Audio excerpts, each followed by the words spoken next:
All right, folks, welcome back to Nino's Corner.tv. I'm here with Lara, Logan. I say Laura, you say Lara. I say Laura, you say Lara. I But say potato, you say potato, tomato, uh, tomato. Let's call the whole thing off, Lara, Logan. I would say a real investigative journalist. You may have seen her on Fox Nation. Do you want to go into that a little bit? Talk about what happened with Fox Nation, or you don't even want to touch it? No, I don't mind. There's nothing I won't talk about. All right, what happened at Fox Nation? Did you get canned? Well, sort of and sort of not. Actually, my boss and the other anchors and reporters and producers at Fox were really great. But what happens is, I wasn't employed by Fox News. I didn't have a contract with them. I wasn't paid to be on Fox News. So you can't technically get canned. However, if you're not on air, if you get put in Fox jail, as they like to call it these days, then it is effectively the same thing, right? And really what happened was that I was asked about Anthony Fauci, saying that he is science. So if you criticize him, you're criticizing science. And my response to that was many people that I talked to, actually, including many doctors, don't see Fauci as science. They see him more as Joseph Mengele, the Nazi doctor, whose experiments, by the way, in Nazi Germany, some of which were continued in the United States afterwards under Operation Paperclip, when the US and the CIA brought a lot of Nazis to the United States. So we don't like to talk about that part of our history. These days, we like parents who are worried about what their kids are taught in school, and people who voted for Trump. We like to think of them as Nazis and domestic terrorists, right? According to the Department of Homeland Security and President Brandon. But outside of that, we don't talk about the real Nazis. Yeah, and I don't even even me on YouTube, like I can't put any material out on YouTube. It's completely censored. It's the enemy's platform. I can't go. I have to dance around everything I talk about. That's why I keep my morning shows on there, but I have my own back channel.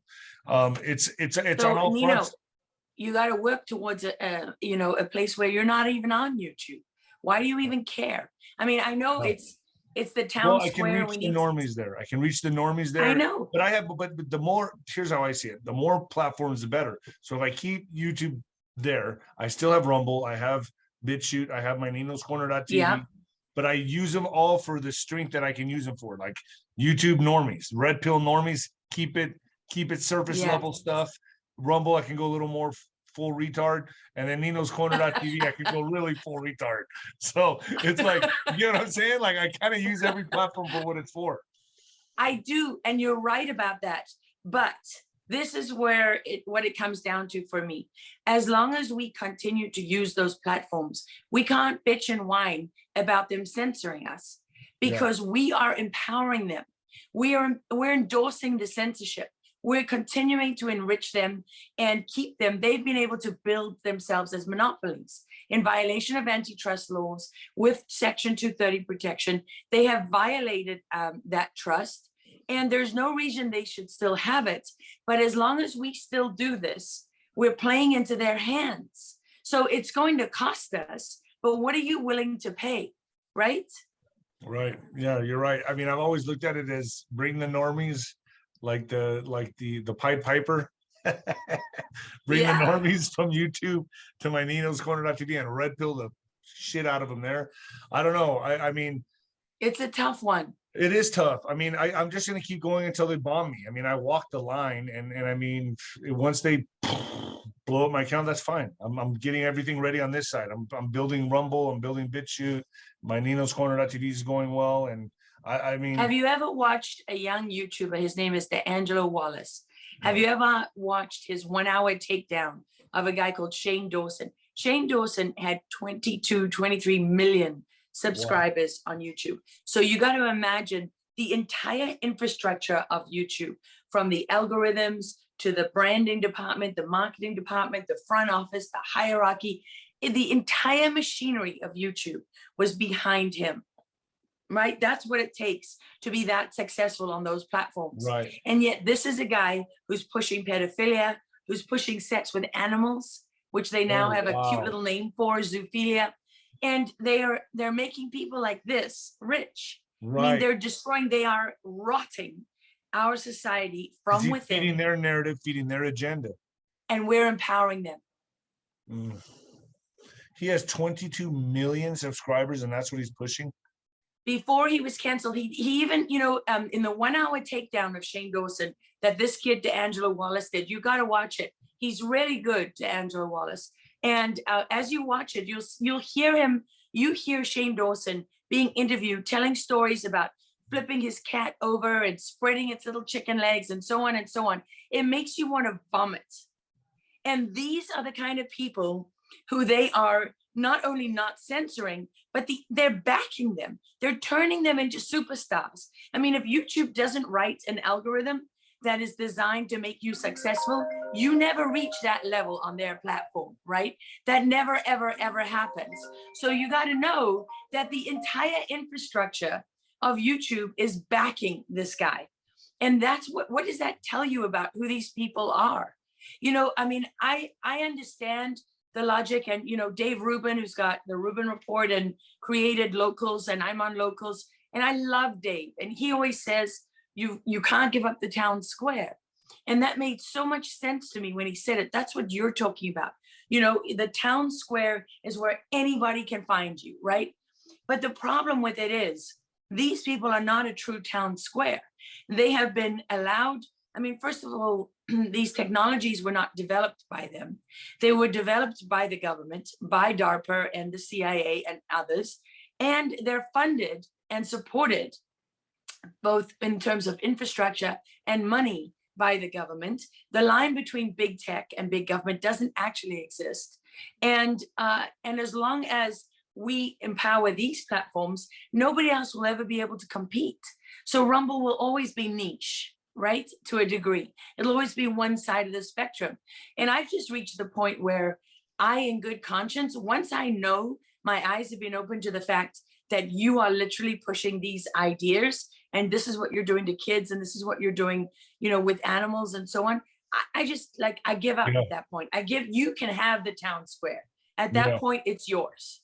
Because if you are the kind of person who is either going to go along with that blindly or unknowingly or unseeingly at this point, we're sitting at the gates of Auschwitz. We've walked the 9 miles, and our only choice is whether we're going in or we're not going in. You can smell the smoke, right? It's rising from the ovens. The bodies are literally burning. America is being burned to the ground as we speak. And we're arguing about whether or not it's climate change. Exactly. And all these fires that are happening, they're blaming on climate change. They're displacing people on purpose. And this is probably off the subject, but that's all part of the food processing plants. Yes, Yeah. It's all done on purpose. This is all part of the engineering, to displace Americans, move them into cities so they can be properly more managed.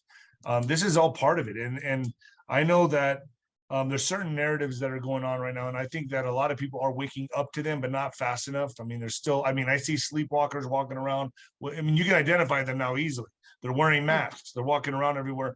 I call them sleepwalkers. And when I see one coming my direction, I go the other way. I don't even want to talk to these people. That's just me, though. But but we were talking earlier about all the narratives that are being pushed right now, and they seem to not be having the desired outcome. They don't just seem to be. Yeah. They seem to be falling short. Like the only one that I see succeeding is the border. I see that one succeeding perfectly. But Ukraine, the 2020 election, all of this is just crumbling at their feet. COVID crumbling. Do you want to talk on that a little bit? Well, I think that you're right. It's interesting that you point out that the border is one of the only ones that's still kind of holding.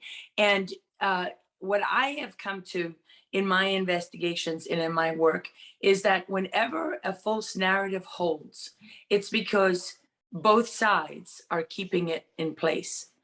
If you don't have the cover up, if you don't have the collusion, if you don't have that complicity, then it falls apart. I mean, look at COVID, right?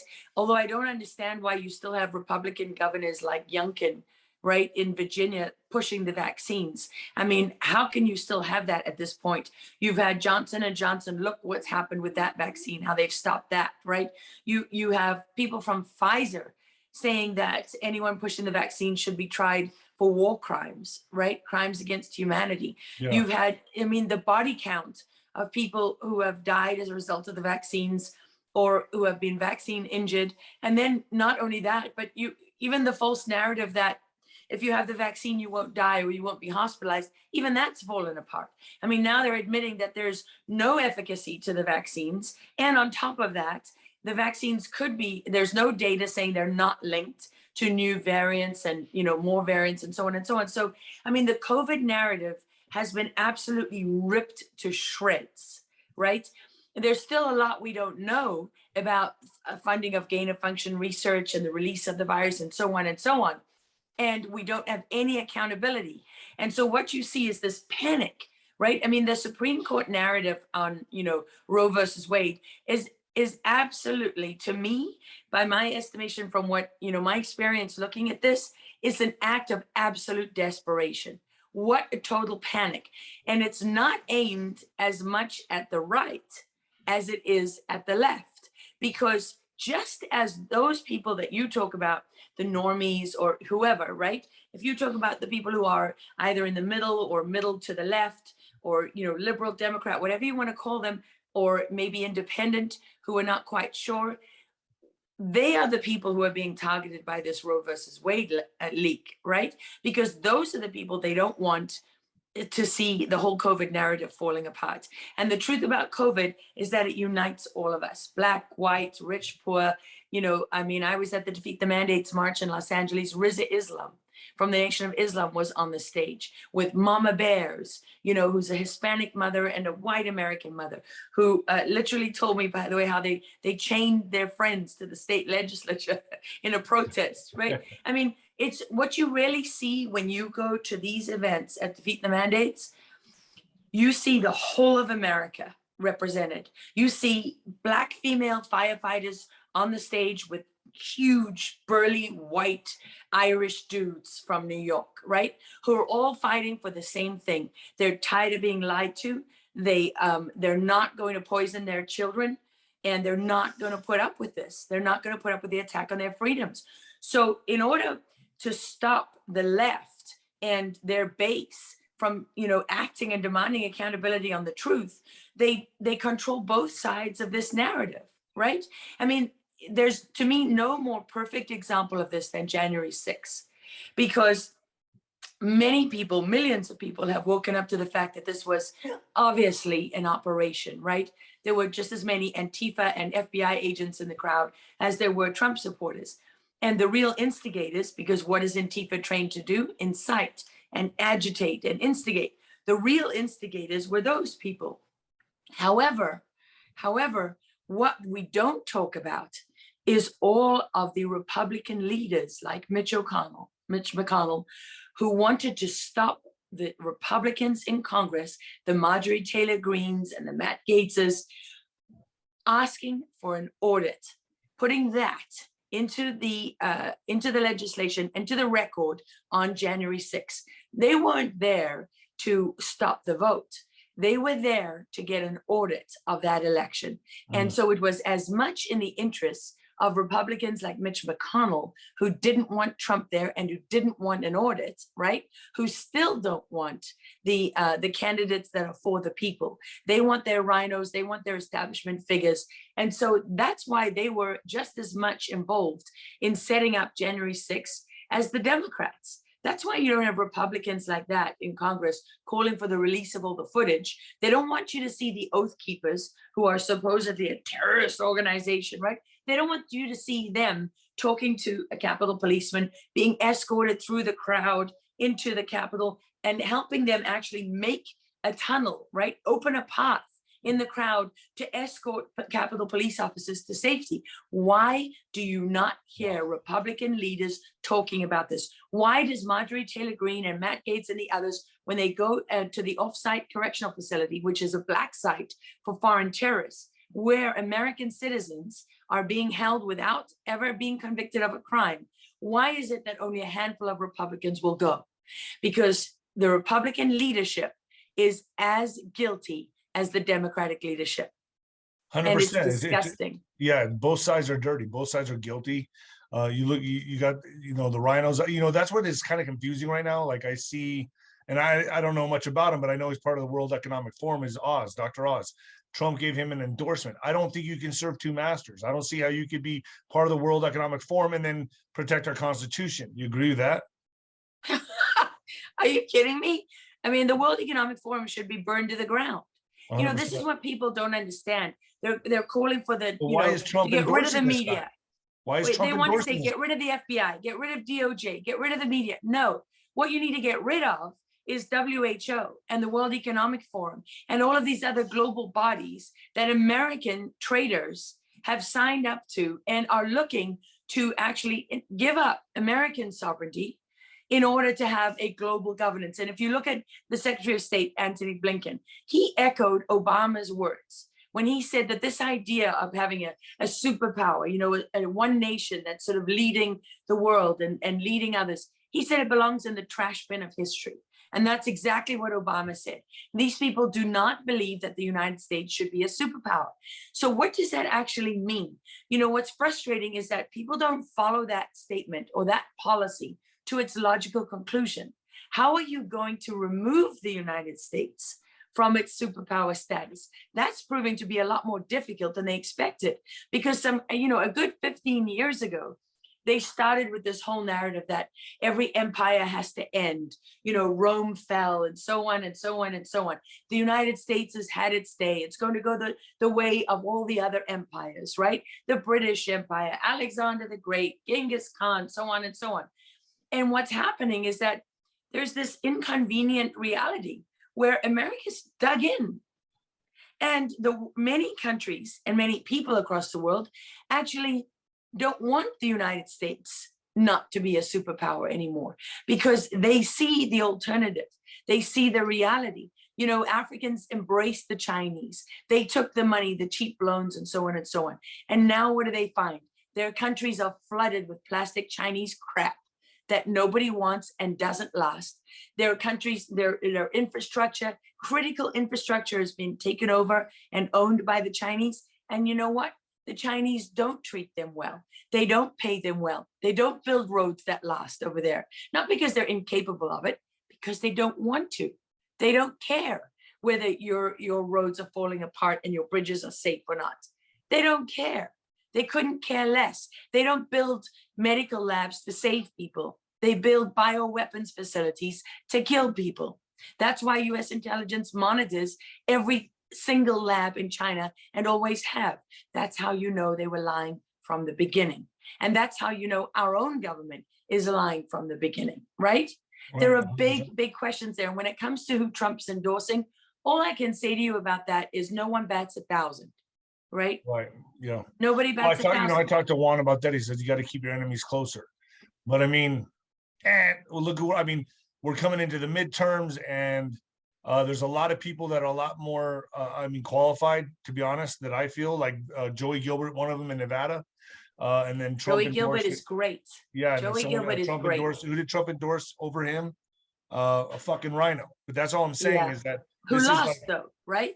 Right. Because the public demanded it, and the public is speaking up, and that's what we're seeing. Now let's talk about narratives falling apart. Let's talk about all these narratives that are falling apart. We know COVID's falling apart. We know that Biden's getting ready to hand our sovereignty over to the WHO, World Health Organization. What, the 23rd? To WHO. No, I mean, but he's getting ready to sign it over to, I think, May 22nd, 23rd, he's doing something to where he signs over the sovereignty of the nation, basically, to where they can just, any time they can call for a lockdown. They can start creating the laws and rules for America. Am I right in saying that? Well, that's the way it's being reported. And of course, if you look at some of the more leftist, we call it mainstream, but it's not really, that's a lie. If you call it some of the more, captured press, they will tell you, that's not true because of this and because of that. And none of those things actually matter, because in the end, if a new president comes in, this is what people need to remember. You have the power in your hands. You don't like what Biden is doing, you can make him stop. You can make him stop now, and you can make him stop in the midterms, and you can make him stop at the next election. Well, that's why they cheat. That's why they cheat. I mean, Exactly. then, And then we that's have to go why back to 2020 and say, well, we got to fix 2020 because they did cheat. they did cheat. And they didn't, they all cheated really, in a way, because the Mitch McConnells of this world, those Republicans cheated as well. And then on top of that, they're also complicit in the cover up, right? Because I'm working on an election film that was sponsored by Mike Lindell. So he basically put up the money for it, right? Because nobody else wants to, quite frankly. And he's given us all the freedom that we need to do this film and to do it right. And one thing that we've discovered as we're reporting it out is that everyone that we talk to and interview who is standing up, like Christina Caramo, who's amazing in Michigan, Tina Peters in Colorado, these they're all being bullied by the Republican Party. I mean, look what they just did to Rachel Hamm at the Republican convention in California. All of these are candidates for Secretary of State. The Republican Party is doing its best to make sure that the people's candidates never even make it onto the ballot, so that you never have the option. It's a club. It's a club. It's a handshake club that they're all part of. Yeah, it's more like a cult than a club. That's you're You know what I mean? Because a club doesn't even convey the degree to which these people live in a dark world. Oh yeah, I know about that. So we see COVID falling. We see the election. That's another whole subject that we can get into. Hopefully I can bring you on again. But and by the way, the thing with the election, that's interesting in terms of narratives falling apart, is that they cannot believe that with everything they did, that narrative has not, that of this being the safest election in history, don't you dare question it. Right. That people are still questioning it. They cannot believe it. They cannot believe that people are still willing to talk about it. Well, and what's your thoughts on 2,000 Mules? That's going to red pill everybody. It's #1 on Amazon right now. Well, I was talking to Catherine Engelbrecht at True the Vote in the very beginning, and it was obvious that the information that they had, buying that cell phone data and triangulating the signals and mapping out the routes for those mules and their pickups at these places where they would pick up these ballots and then stuff them. It was like a paper route. I remember Catherine saying that to me at the very beginning. So, I mean, that there's so much evidence. What we're working on and what we're looking on in the film that we're doing is, even if you took out the mules, if you took out, all of the other cheating that they did with mail-in ballots, the fundamental problem that you're always going to have, as long as you have those machines, is that we have taken something as important as our election, and we've translated it into a foreign language, which is code. And none of us speak that language. Even the system, the elections officials, the Secretary of State, the IT people in the Secretary of State's office, they have no idea what they're looking at. And whoever writes that language, whoever codes that, writes that program, they can make it do whatever they want. And for some inexplicable reason, we think it's okay to take private companies and put that power in their hands. There is nothing that belongs more to the people of the United States of America than their elections and oversight of their votes, right?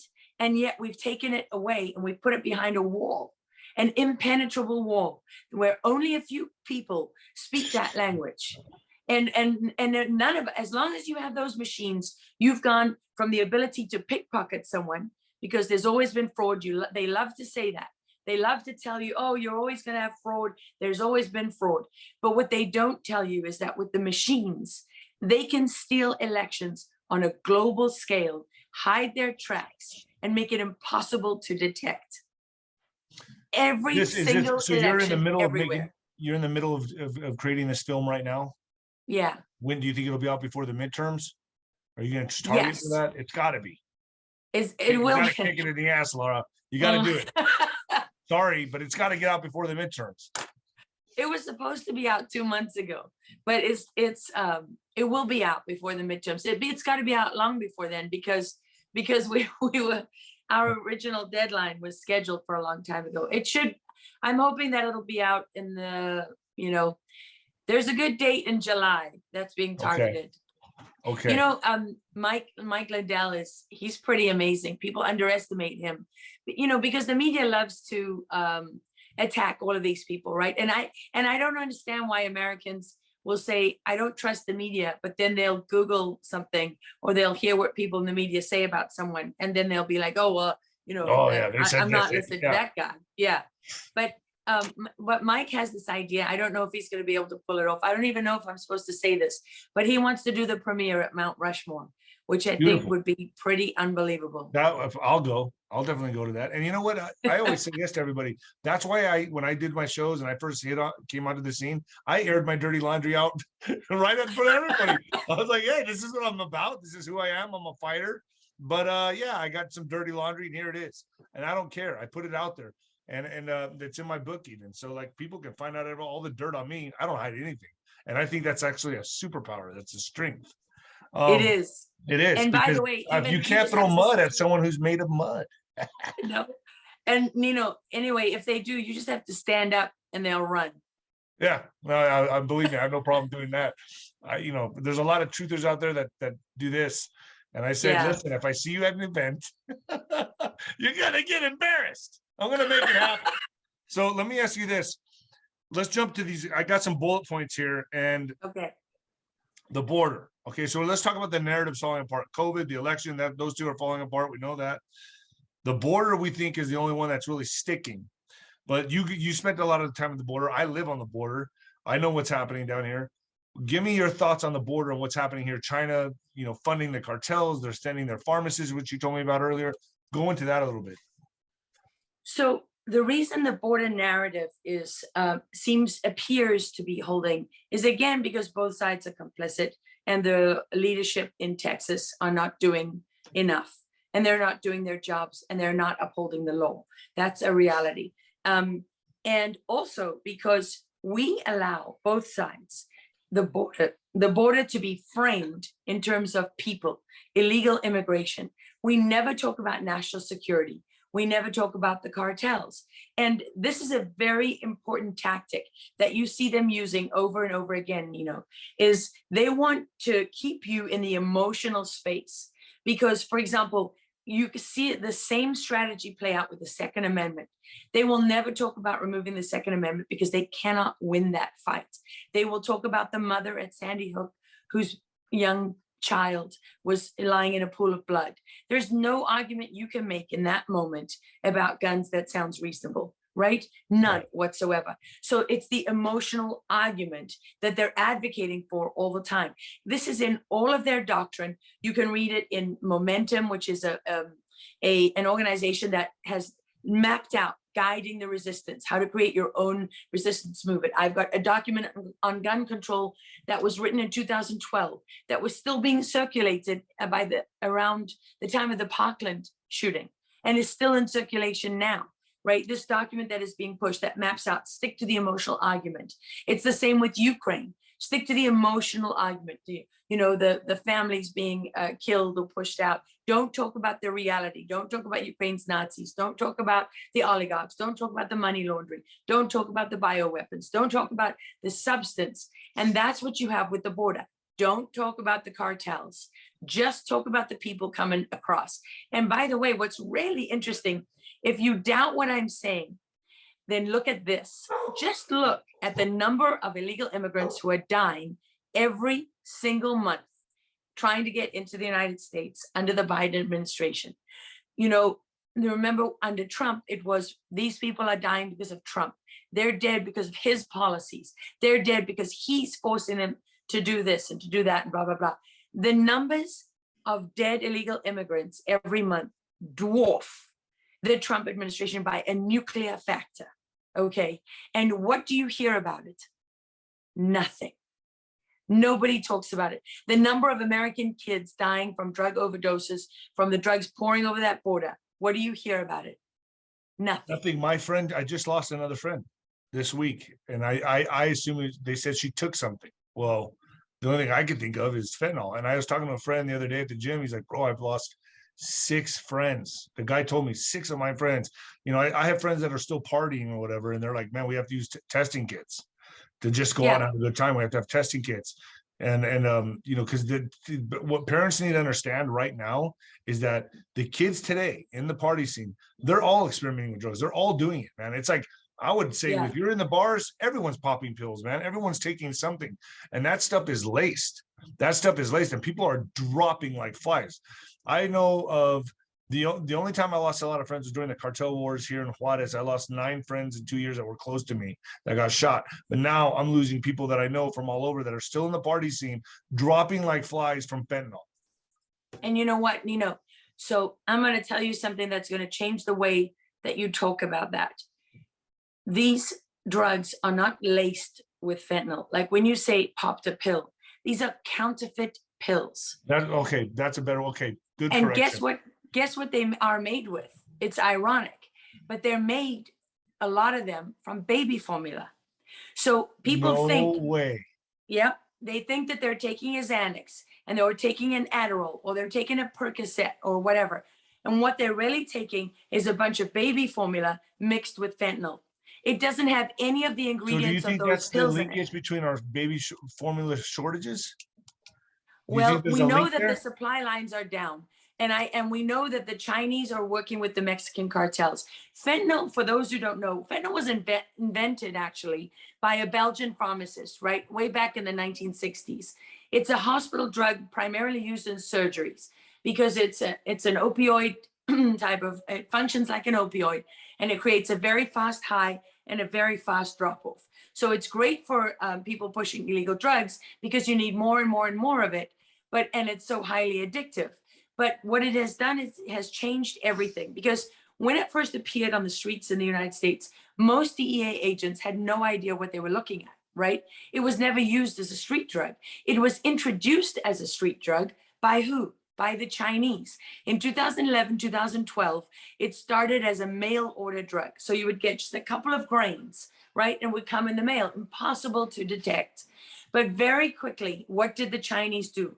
Working with the Mexican cartels, they not only farmed out the distribution to the cartels, because the cartels, look where they're situated geographically, right? You live right there down on the border. So you know, they are the gateway to the United States of America, right? The vast majority of narcotics coming in here come over the southern border.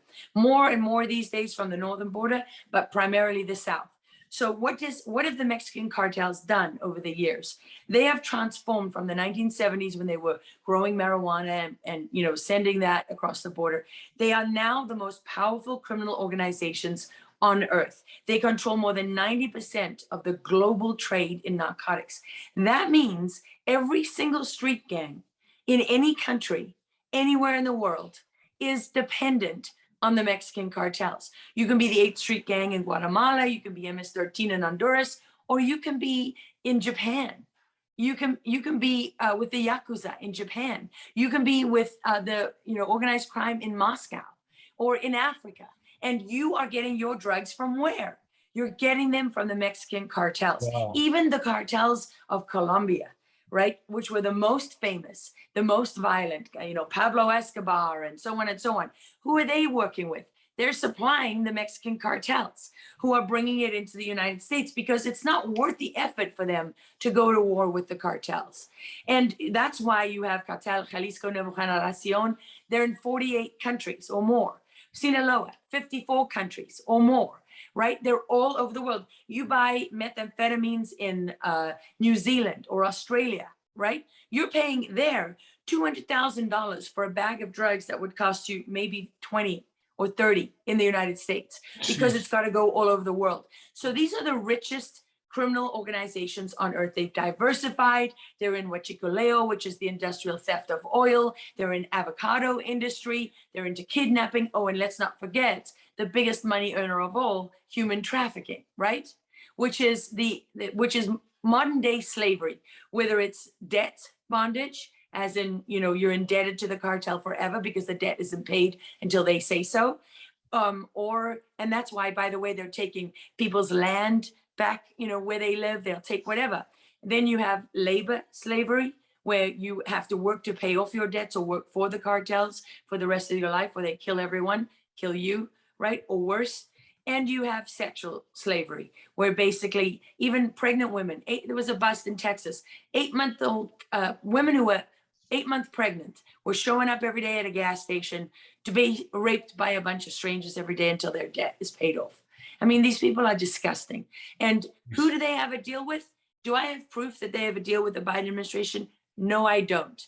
But what I do have proof of is that the Biden administration has open border ideologues who don't believe in having a border, who have opened the border for the cartels. They know exactly what they're doing. They have the policy and the outcome they want. They have never, ever, ever changed it from day one. If they cared about people, the people dying, they would be doing something to save the people who are dying every single month, coming across the river, who are coming across the ranches in South Texas, who are dying around Falfurrias in record numbers. But not only are they not doing anything about it, they don't even talk about it.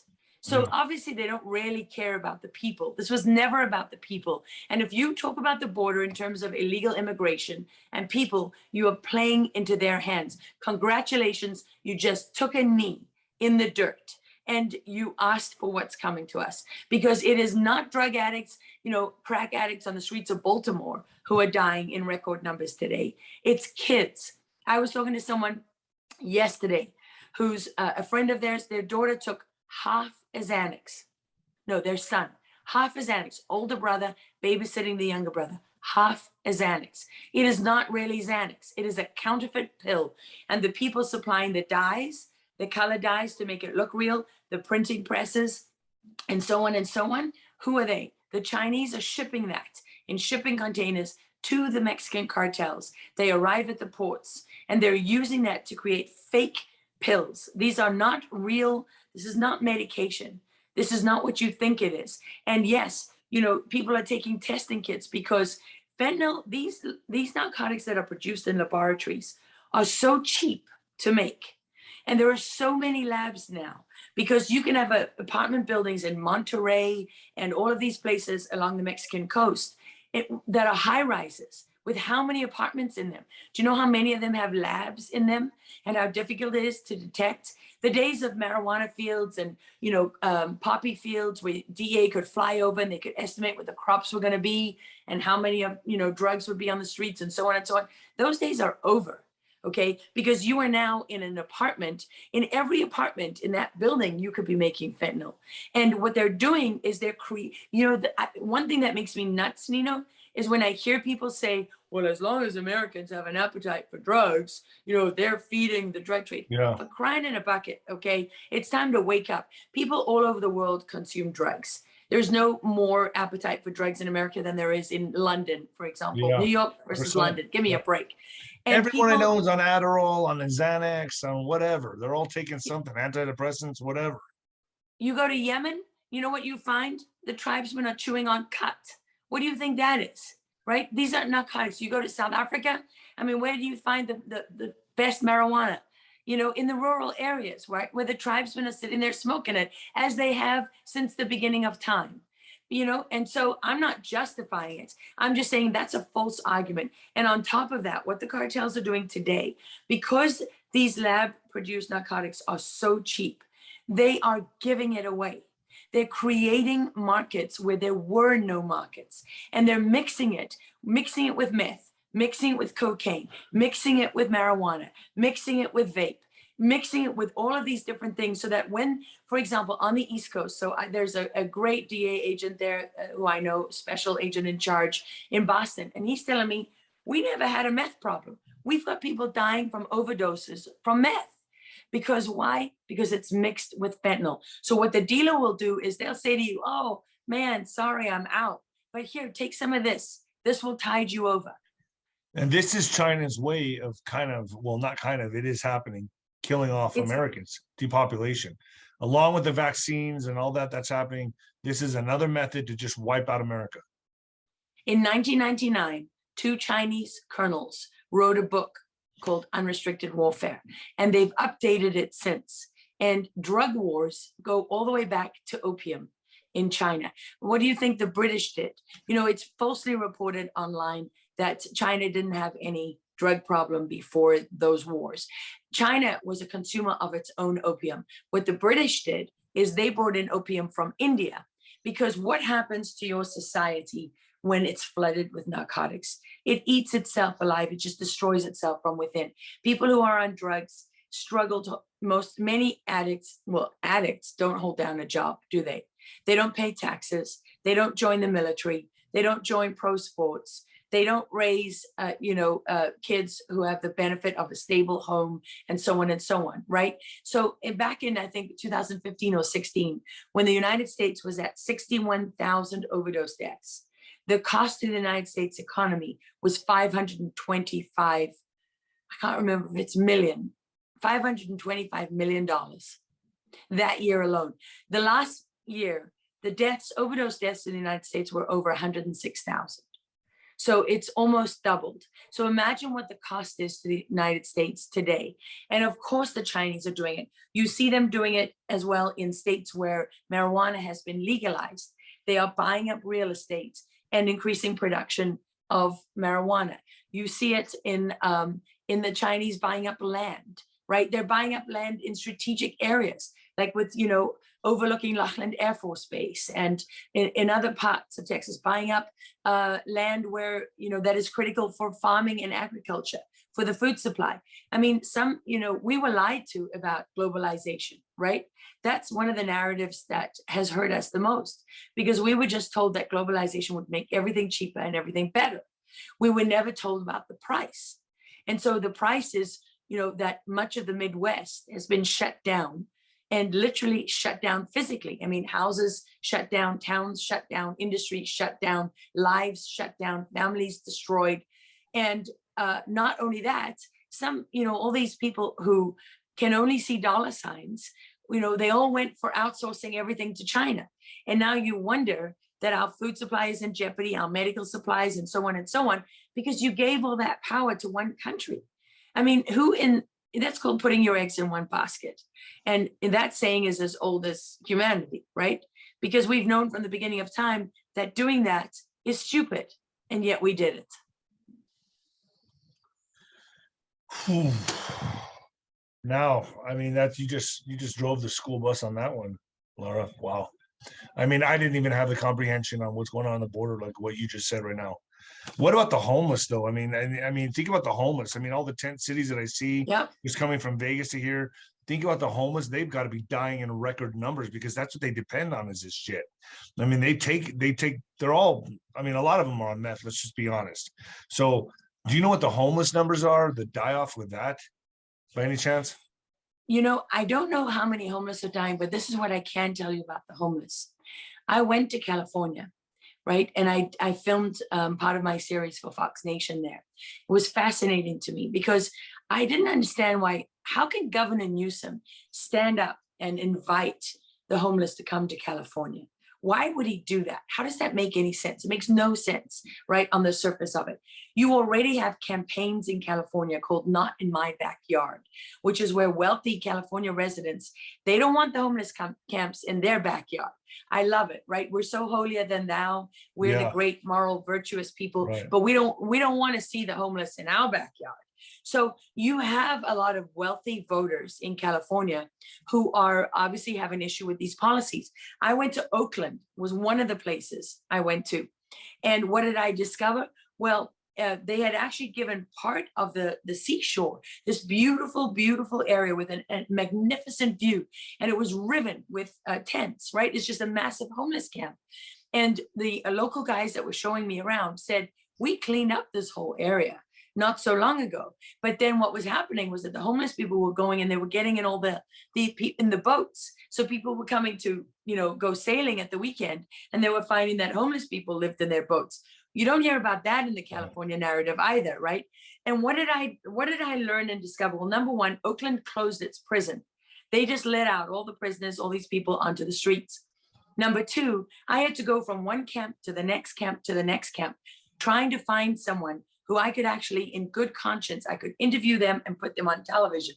Because so many of the people I spoke to, their brains were completely destroyed. And this is, again, the pharmaceutical grade lab produced narcotics. You don't see faces of marijuana. You see faces of meth, right? Because you know, it takes a hold of you. These lab created narcotics are much more addictive and destructive on a much bigger scale than the marijuana that grows in the ground. Not saying that it's not addictive, Oh yeah. but you just changed the game, right? And Right. so what you have is, and you go around San Francisco, and literally, I mean, the streets are awash with human feces in Yes. downtown San Francisco. Yeah. The historic buildings, people are standing there with their mouths hanging open. They're drooling and peeing and defecating on themselves.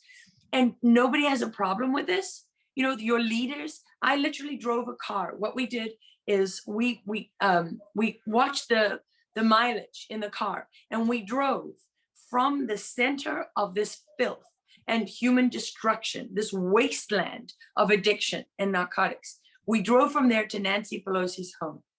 It was less than 2 miles. Less than 2 miles away. Wow.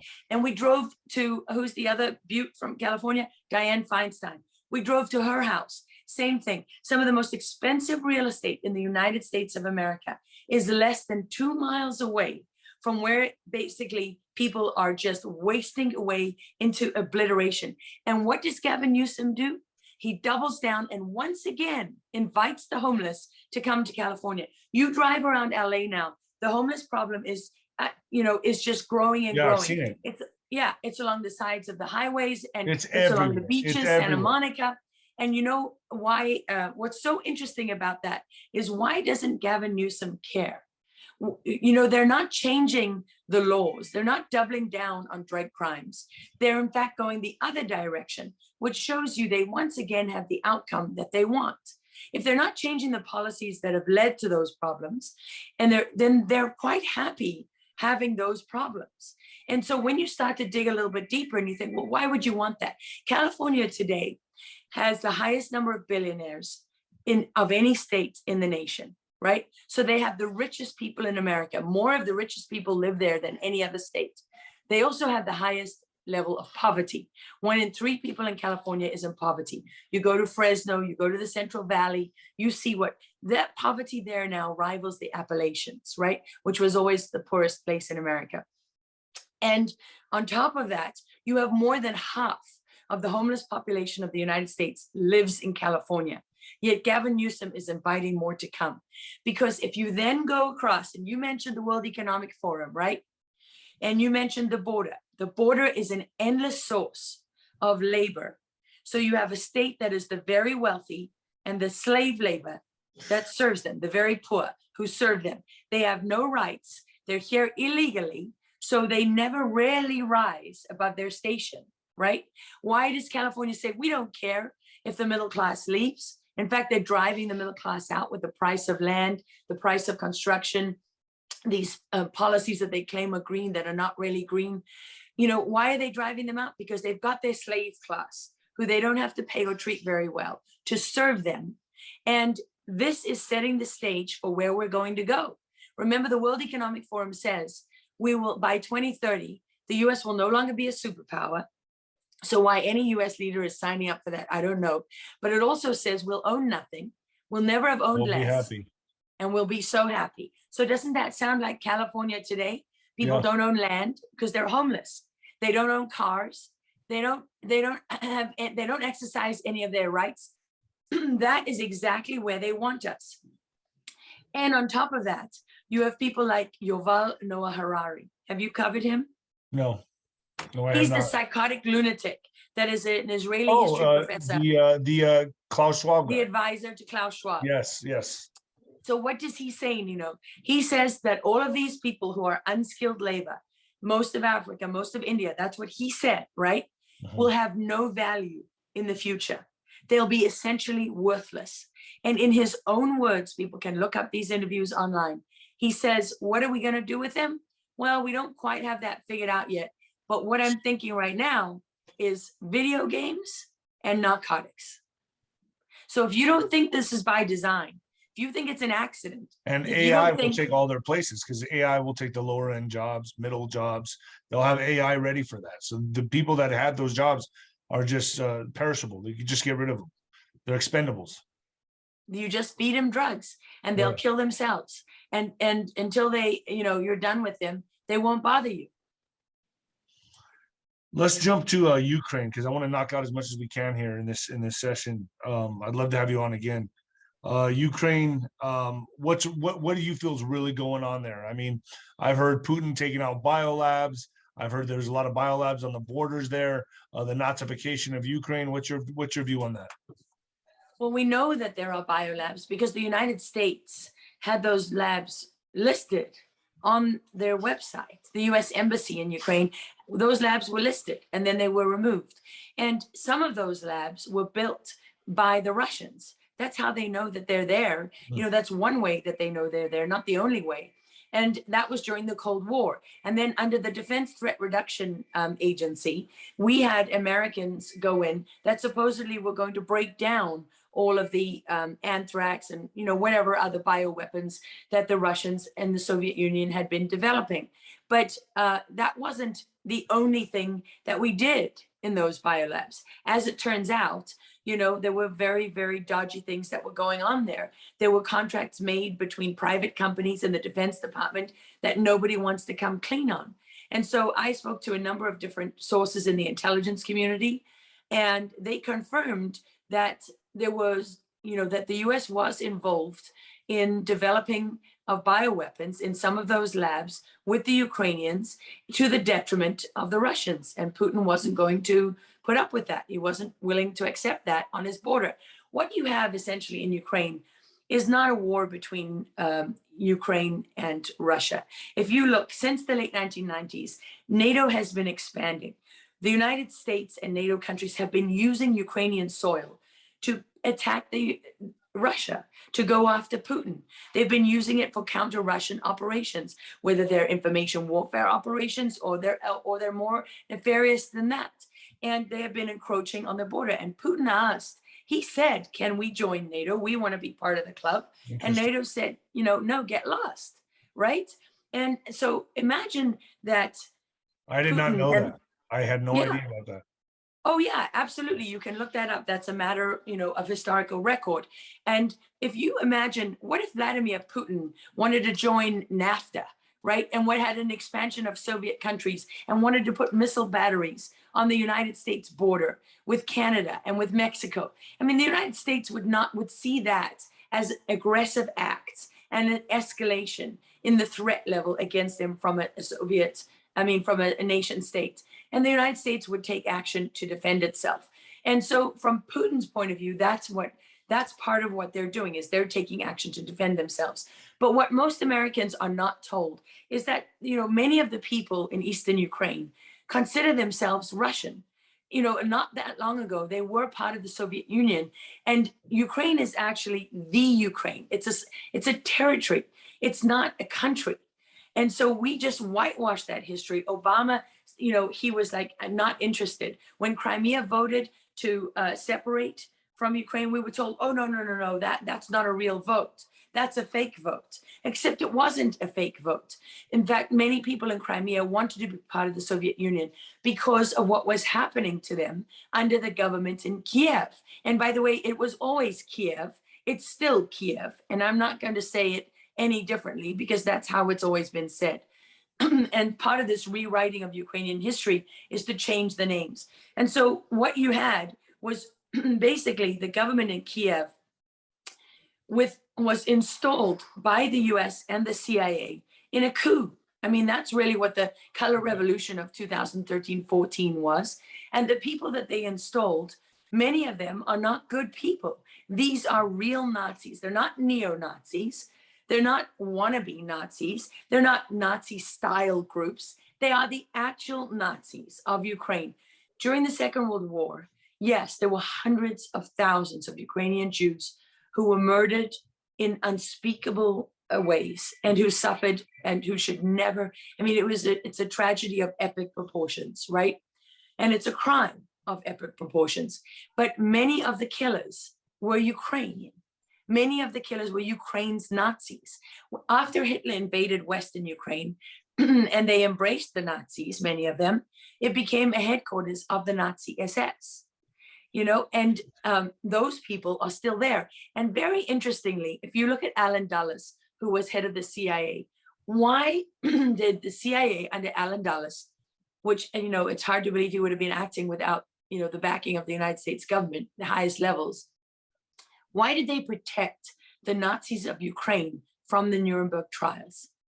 Why did they prevent them from having to face accountability for their crime? Right. Why? Because those, we're still today, the United States is still financing and arming Nazi battalions and Nazis within the Ukrainian military. So after World War II, they basically expanded. That's what happened. Yes.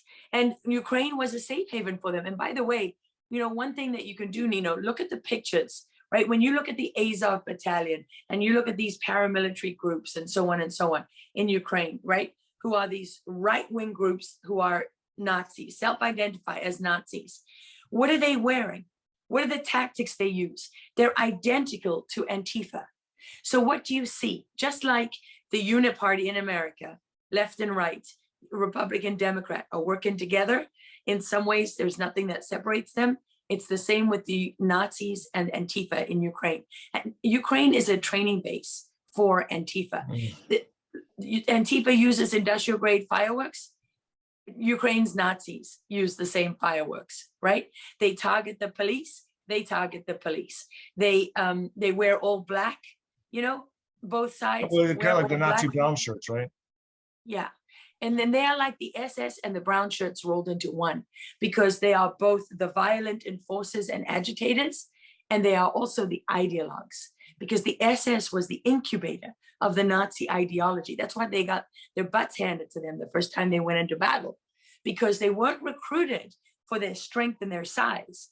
They were recruited as ideologues. They literally carried the ideology of the SS and the Nazis far and wide, right? That was their primary function. And by the way, they were also occultists. And people don't like to talk about that.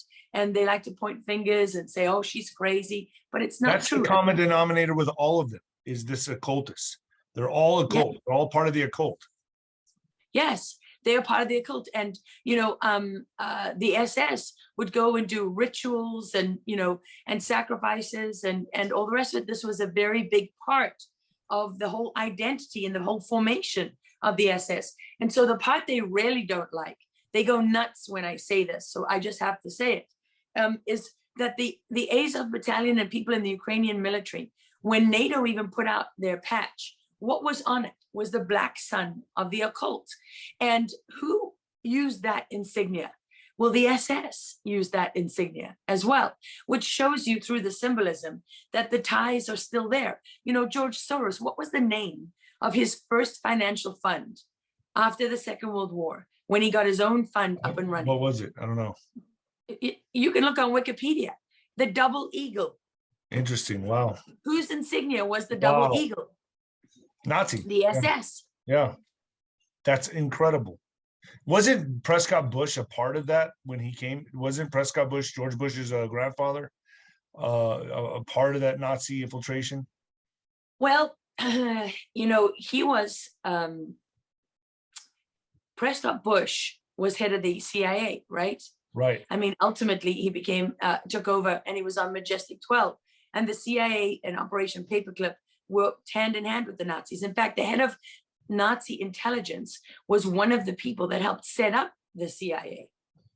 You can look at that too. This is all, this is all out there. And this is all with on the internet. Project Paperclip was a kickoff for all this, correct? I don't know if it was a kickoff or if it was a formalization of it, in a sense, right? Because it's very interesting, they leave a lot out in the teaching of World War II. And if you go back, remember that when American soldiers were going into the concentration camps and they were discovering these unbelievable crimes of the Nazis, they were not allowed in the beginning to talk about that. They were told to keep quiet. And it wasn't until a US general opened up the camps and invited journalists in and showed them, right? He actually showed them, he said, look at what they've been doing. That's how that news really leaked out and came to the world. So you really have to wonder how much was being done to protect the Nazis, because, for example, John Kerry's family, right, in Austria, ran the Villa Kerry. Those are his cousins. The Villa Kerry was a staging point. It was a safe house for Nazis fleeing Europe and fleeing Nazi Germany on their way to South America. That's where they got their papers. That's where they got their new identities. That's where they got money to travel. And you think the CIA didn't know about that? Right. So you've got people like John Kerry, who has a family history there. Therese Heinz Kerry, the woman that he married, the Heinz family, right? Gotcha, Look at Tom yeah. Steyer. Tom Steyer's uncle played football for the Nazis. He was a famous footballer in Nazi Germany. It's not that far away, that history. Yeah, one generation. It's just one over. I mean, it's just we're in deep shit, Laura. That's all I can say. Like, honestly, what you're delivering to my audience right now is an education that will be found nowhere in the mainstream. Nowhere. Well, the thing is, Nino, you talked about the narratives falling apart. Right. This is the important thing for people to remember. That there's two things they don't want you to realize. And that is how many people see the truth and see these narratives falling apart. They may not be up to speed on every single one of them. Right. They may not know it all, but they know they're being lied to, and they know that they can't trust their leaders. They don't want you to know how many people have woken up, because I promise you, it is millions. You go to one of these Defeat the Mandates marches and you will see it. I mean, the one in Los Angeles, the local sheriffs who were at the march said they thought there were about 25,000 people there. You open up the LA Times and you saw hundreds protest the vaccine mandates. So what does that tell you? It tells you that they have to lie. They have to keep the truth from you. So I would say there's many more people that have woken up than we realize, because we're not hearing their stories. We don't know about them. They want us to be geographically isolated. And that means not just physically geographically isolated, but in our space, in our lives. They don't want us to realize how many people are willing to stand up, how many people are willing to fight for the Constitution and to fight for freedom. They want to keep us divided and to keep us on thinking that we're the fringe. And that's where the 6 feet apart social distancing comes in too. That's all engineered. Yep. 100%. And the mask over your mouth is psychological. Yep. It's all engineered. Let's end with this. But it's failing. Oh, it's 100% failing. I agree it's failing. It's falling apart in every direction. And that's why they keep having to make up more. Ukraine fell apart faster than they wanted.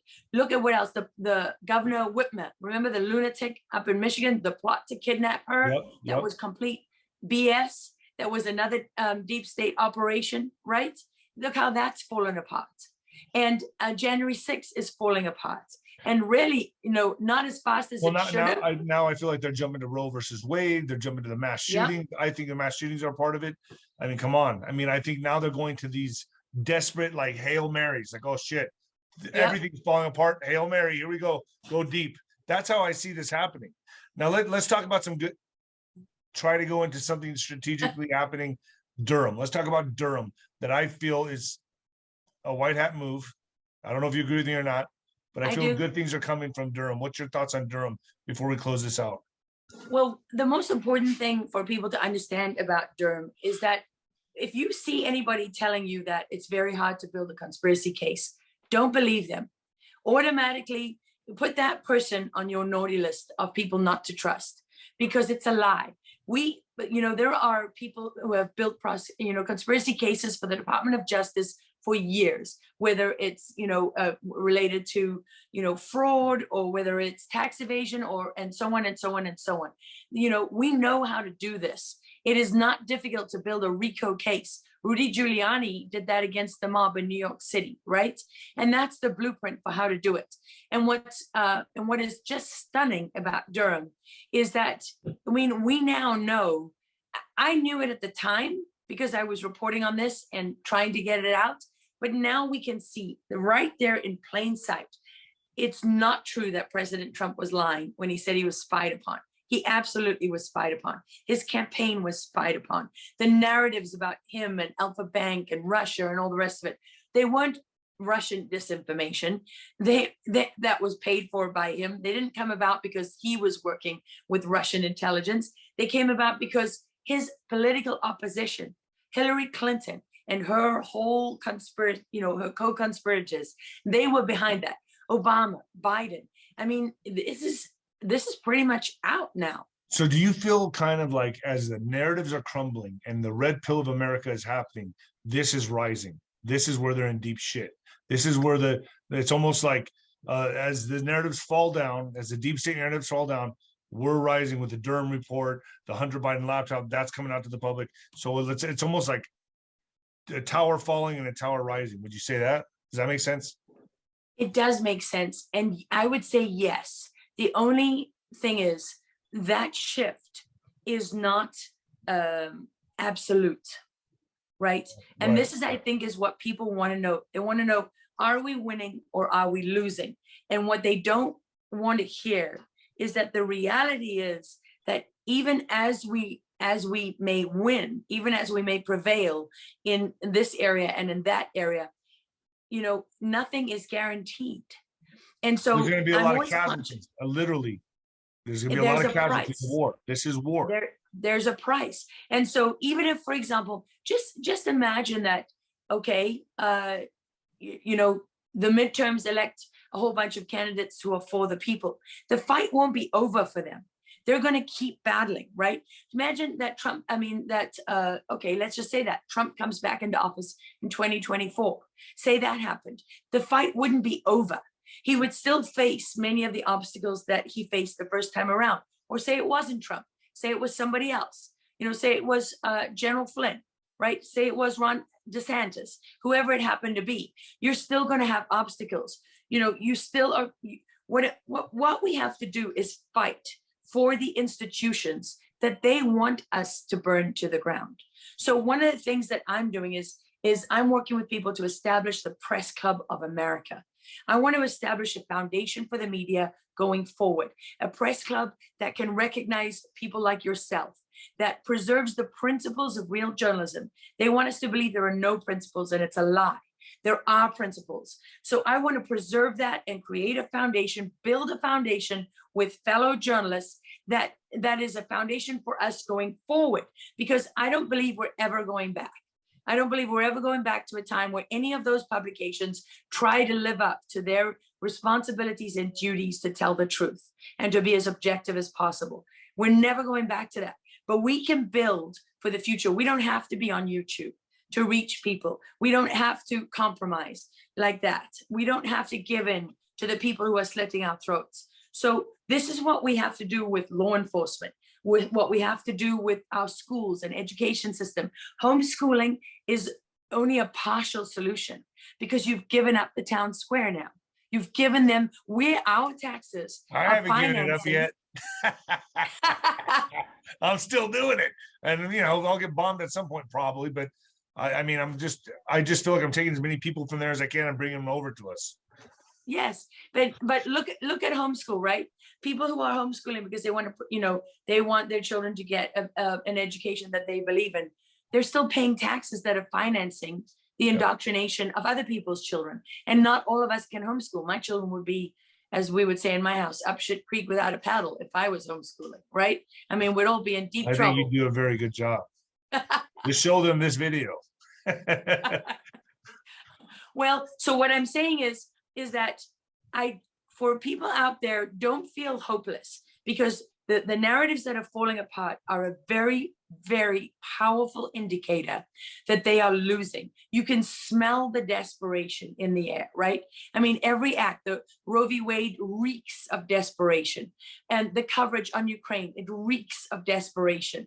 Even with January 6th, right? People are now asking, they want people to identify these agents that were in the crowd, the Antifa people that were in the crowd, and so on and so on. So there's still people without hope, being held in violation of their rights in Washington, D.C. But every day, more people are standing up. And the only thing is, it's not going to be easy, right?